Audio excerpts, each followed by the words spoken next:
Welcome to the Mindset with Mako podcast. I'm your host, Adrian Mako.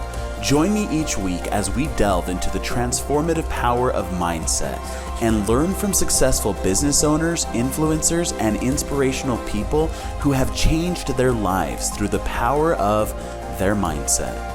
All right, welcome to the Mindset with Mako podcast. Today we're doing a moment of mindset. We've got my good friend Dakota here joining us to offer his perspective on the topic that we're speaking on today. Today we're talking about what does it mean to be a true friend? Kind of a loaded question, right? A lot of different angles that you can take on that. I think there's also a lot of different ways to be a true friend.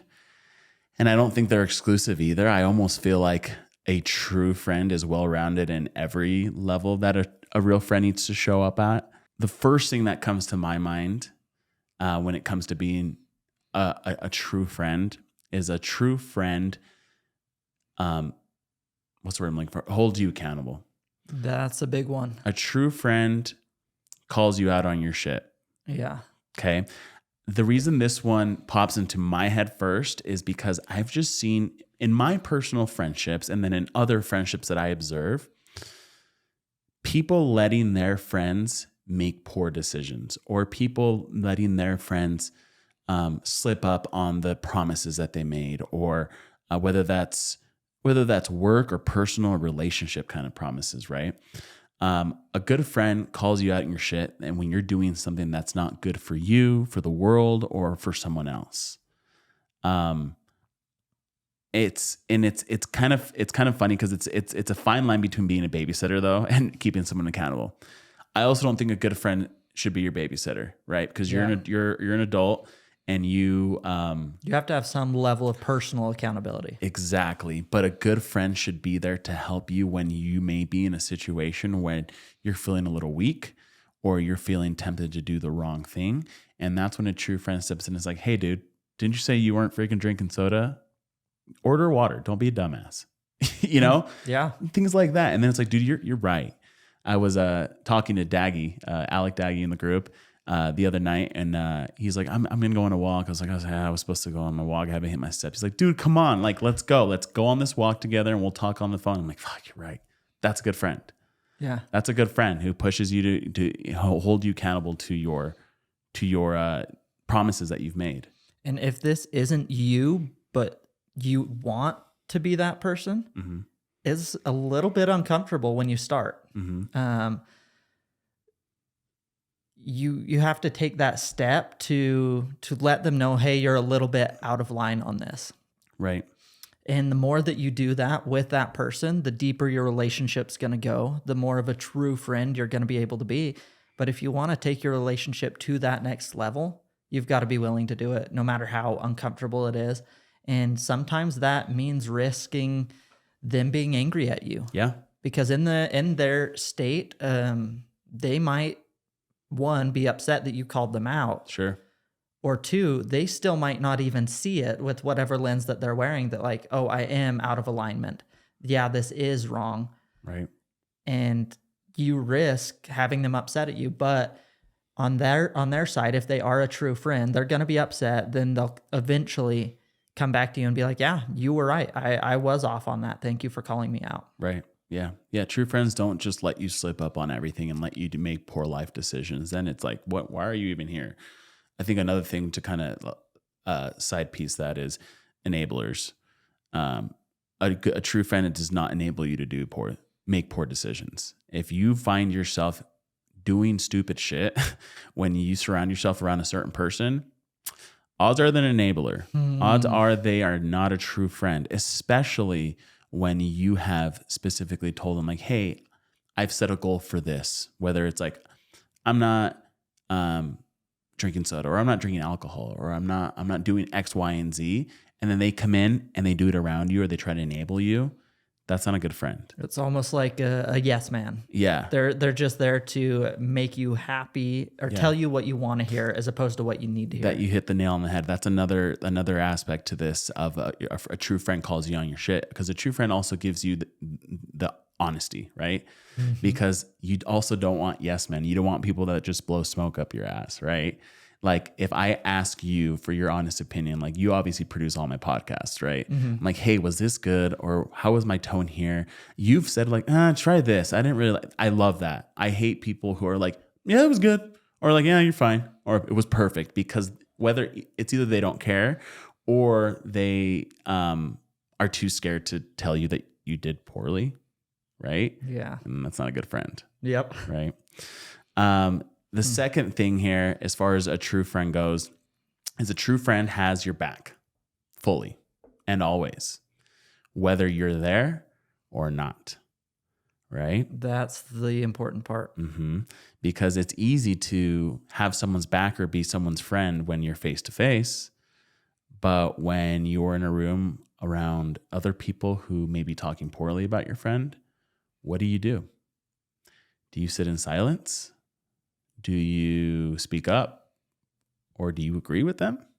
Do you just follow the status quo and say, yeah, he's kind of a douchebag, right?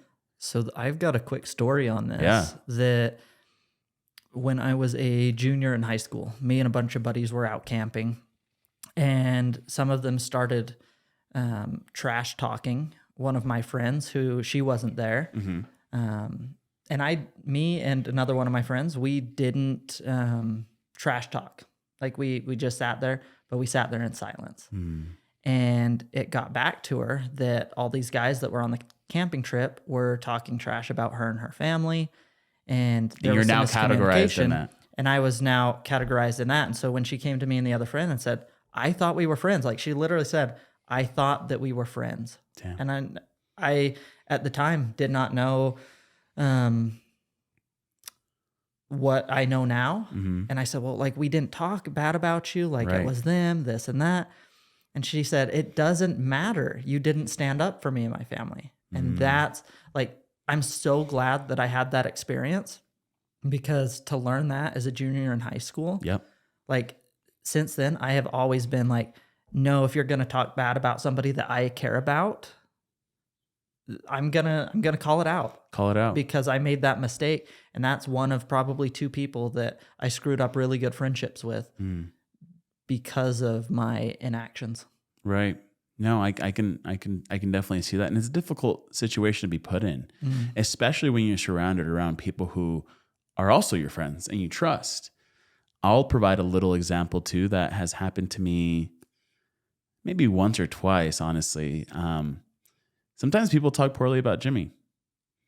I don't know if you've experienced this, but I remember specifically I was around just other people, and names aren't important. No one in our group, just, other realtors saying like, yeah, I don't know about Jimmy's style. Like he seems like kind of a douchebag. Like he seems really self-conceited and all this stuff. And especially the way he portrays himself on social media. And I remember stepping in and say like, I'm sorry you feel that way, but you just don't know Jimmy really well then if you're saying that. And like just left it at that. And I've never told Jimmy that or really, try to tell that story or anything like that. But I remember that specifically just because it's easy for other people to form this opinion of you based on what you put on social media, but they don't really know who you are. Your true friends know who you are, right? And I've only gotten close to Jimmy for the last year, but I've seen who he is. I've seen his heart. I've seen his intentions. And so if anyone is going to speak poorly of him or the opposite of that, I'm going to call it out and just be like, hey, listen, you don't know Jimmy. Is he perfect? Has he made mistakes? Yeah, we all have. Okay. But he's a good person, right? And that's what a true friend does. A true friend stands up for you, whether you're there or not. And then sometimes you just remove yourself from the situation, right? Sometimes you just get up and leave. You're like, I'm not taking part in this kind of thing, right? And then that leads me to the next thing. A true friend accepts you for you. Yeah. They're not trying to constantly change you, even if they want that for you. Because we all have room to grow. Sure. And we can easily look at somebody and say, yeah, here's a few faults that you have. Here's the way that you're going to grow. But they're going to accept you as you are and then help you lean into that growth. Exactly. They're going to help and support you to become a better person. but not necessarily reject certain parts of yourself, right? And I think a good friend is able to love you, but then also push you to be better at the same time. It's kind of an all or nothing kind of package, right? You can't just be like, oh, I like this part of him, but this other side of him, I don't know so much, right? So a true friend accepts you for you. Again, there's always two sides to the coin. At the same time, though, if you have a true friend and this true friend isn't making the best decisions for themselves, and you've tried to help them, sometimes it is time. Sometimes a true friend will remove themselves from being your friend. Mm-hmm. I don't agree with the things that you're doing. I love you. I know who you really are, but the things that you've been doing lately, I can't be a part of. And as a true friend, I can't sit here and watch you do these things. So I'm leaving. I've had to do that. I've cleaned up my friend group a lot over the last year and a half. And I hope this doesn't come from like a superiority standpoint, but I've become so much more intentional of who I want in my life, what kind of energy and people's energy I want in my life. And it sucks because some of the people that I love and that I've been the closest to just aren't on that same wavelength that I need. And so I have two options. I can continue to be around them with the risk of pulling me down, and also allowing them and telling them that I approve of their actions and the things that they're doing. Or I stand up for myself and I tell him or her directly, I don't agree with what you're doing. So like, I'm out. I can't do this. Yeah. So. One final thing that I'll add, one final thought to that. When you do have to have those hard conversations, when you have to call people out, when you have to let them know that their actions aren't in line with who you are as a person and who they say they are as a person, run your words through a filter before you say it. For sure. And that filter that I use, if you're going to say something hard or that's going to be hard for somebody to hear, ChatGPT. Exactly. Take it to a whole new level. Ask yourself, is it necessary? So 1, is it necessary? 2, is it coming from a place of love? And 3, is it going to help them grow? Totally. And if it checks all 3 of those boxes, then you can pretty much say it. Have that conversation. Yeah. Totally. I totally agree with that.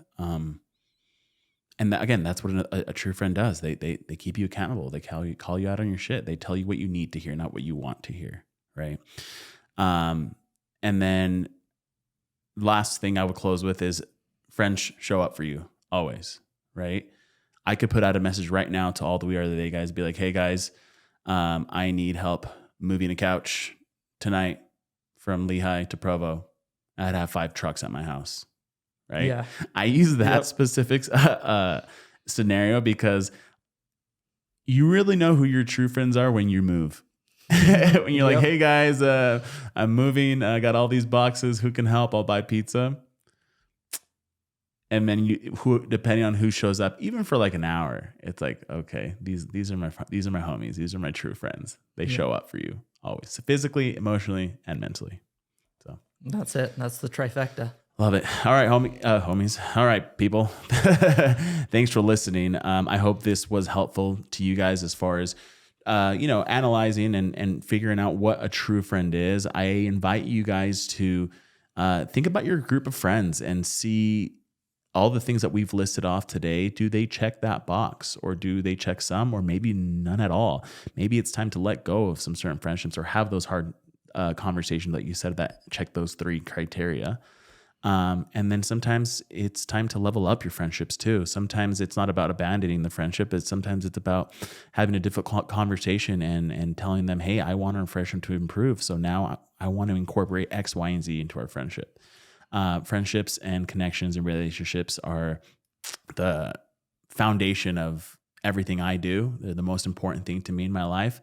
And so the best thing you can do in your life is improve upon those, because it will make you much happier in your life. So thanks, Dakota. Thanks for having me on. Thanks for listening, y'all. Take care. Thanks for listening to the Mindset with Mako podcast, sponsored by Mako Real Estate LLC. If you enjoyed this episode, please leave us a review. And if you know someone with an amazing story to share, DM me on Instagram at AdrianMako_Utah Realtor. Until next time, remember, if you want to change your life, you must first change your mindset.